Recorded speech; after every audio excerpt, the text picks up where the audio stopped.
চট্টগ্রামের জহুর আহমেদ চৌধুরী স্টেডিয়াম পাড়া 1 নং গেট থেকে শুরু করে একদম 4 নম্বর গেট পর্যন্ত তীব্র যানজট। এখানে দর্শকদের উপচে পড়া ভিড়, পাশাপাশি হচ্ছে যে গাড়িগুলো রয়েছে রিক্সা, সিএনজি এবং অন্যান্য যে যানবাহন, সেগুলো প্রবেশের কারণে কিন্তু ভেতরকার যে রোড, সেই রোডে কিন্তু তীব্র যানজট।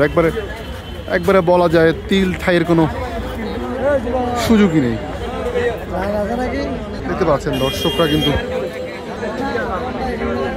যে গেটগুলো রয়েছে সামনে, 2 নম্বর গেট, 3 নম্বর গেট, 4 নম্বর গেট,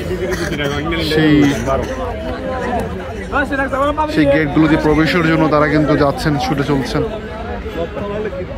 অনেকে লাইন ধরেছেন 2 নম্বর গেট দিয়ে ঢোকার জন্য, লাইন ধরেছেন। দেখতে পাচ্ছেন এই লাইনটা হচ্ছে 2 নম্বর গেট সামনে, সেই 2 নম্বর গেট দিয়ে ঢোকার জন্য, প্রবেশের জন্য তারা কিন্তু লাইন ধরেছেন। এবং সামনে যে দর্শকরা, তারা কিন্তু সামনে যে গেটগুলো রয়েছে সেই গেটগুলো দিয়ে যাওয়ার জন্য তারা ধীরে ধীরে এগিয়ে যাচ্ছেন।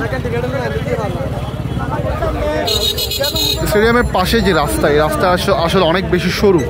এখানে আসলে একসাথে 2 মুখী গাড়ি যদি চলাচল করে, সেক্ষেত্রে আসলে একটু কঠিন হয়ে যায়। দেখতে পাচ্ছেন স্টেডিয়ামে প্রবেশের জন্য একেবারে উপচে পড়া ভিড়। ঢাকা ক্যাপিটাল, দুঃখিত, ফরচুন বরিশাল এবং চিটাগং কিংস তারা মাঠে নেমেছে এই 2 দলের খেলা দেখার জন্য। দর্শকদের যে প্রতীক্ষা, যে অপেক্ষা, সে অপেক্ষার প্রহর শেষ। তারা স্টেডিয়ামে প্রবেশের জন্য চেষ্টা করছেন।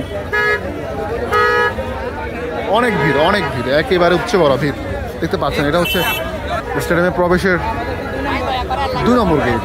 এই গেট দিয়ে দর্শকরা প্রবেশ করছেন। প্রচণ্ড রকমের ভিড়, একেবারে ভিড়। দেখতে পাচ্ছেন ফরচুন বরিশাল এবং চিটাগং কিংস একে অপরের মোকাবেলা করছে। দর্শকরা আসলে কাকে সাপোর্ট করবে? তামিমের বরিশাল নাকি চিটাগং কিংস? উভমুখী সংকট। তামিম ইকবাল চট্টগ্রামের সন্তান, অন্যদিকে তিনি খেলছেন ফরচুন বরিশালের হয়ে। অনেক চিটাঙ্গিয়ান পাবলিক। আমি যদি একটু চিটাঙ্গের ভাষা বলি, যে তারা একবার অরিজিনাল সিরিঙ্গে তারা আজ কিন্তু করে গিয়ে গো কোন দলের সাপোর্ট করিব ইংল্যান্ডে তারা কেন কনভিশনত আছে। তামিম ইকবাল ও নিজেও চট্টগ্রামের সন্তান, অন্যদিকে তিনি খেলছেন ফরচুন বরিশালের হয়ে। এই সড়ক দিয়ে আসলে উভমুখী, অর্থাৎ একদিক থেকে যাওয়া, অন্য দিক থেকে আসা খুবই কষ্টসাধ্য ব্যাপার। দর্শকরা তারা কিন্তু স্টেডিয়ামে প্রবেশের জন্য হেঁটেই চলেছেন। ইতিমধ্যে কিন্তু 2টো গেট পার হয়েছে, আরও 2টো গেট সামনে, 3 নম্বর এবং 4 নম্বর গেট।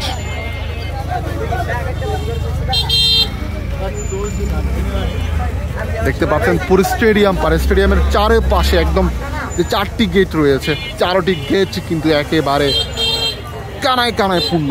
দর্শকরা ছুটে চলছেন তাদের বহু প্রতীক্ষিত ম্যাচ। আজকে কিন্তু ছুটির দিন না, তারপরে দর্শকদের উপচে পড়া ভিড় একটু দেখানোর চেষ্টা করি। আপনারা দেখতে পাচ্ছেন দর্শক, আপনাদেরকে কালের কণ্ঠ স্পোর্টস, কালের কণ্ঠের পর্দায় আপনাদেরকে দেখানোর চেষ্টা করছি চট্টগ্রামের জহুর আহমেদ চৌধুরী স্টেডিয়াম থেকে।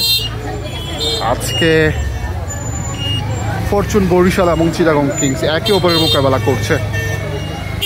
আমরা যতটুকু জানতে পেরেছি, চিটাগং কিংসের অবস্থা কিন্তু অনেকটা খারাপ। স্টার্টিংটা ভালো করেছিল, কিন্তু খুব দ্রুত উইকেট হারিয়ে ফেলে। এরপর কিছুটা ঝামেলায় পড়ে যায়। দর্শকরা প্রবেশ করছেন। দর্শক, আপনাদের সাথে আবারও সংযুক্ত হব। আপনাদেরকে দেখানোর চেষ্টা করছিলাম আসলে কিভাবে দর্শকরা প্রবেশ করছেন স্টেডিয়াম এবং কীরকম ভিড়, সে বিষয়ে দেখানোর চেষ্টা করছিলাম।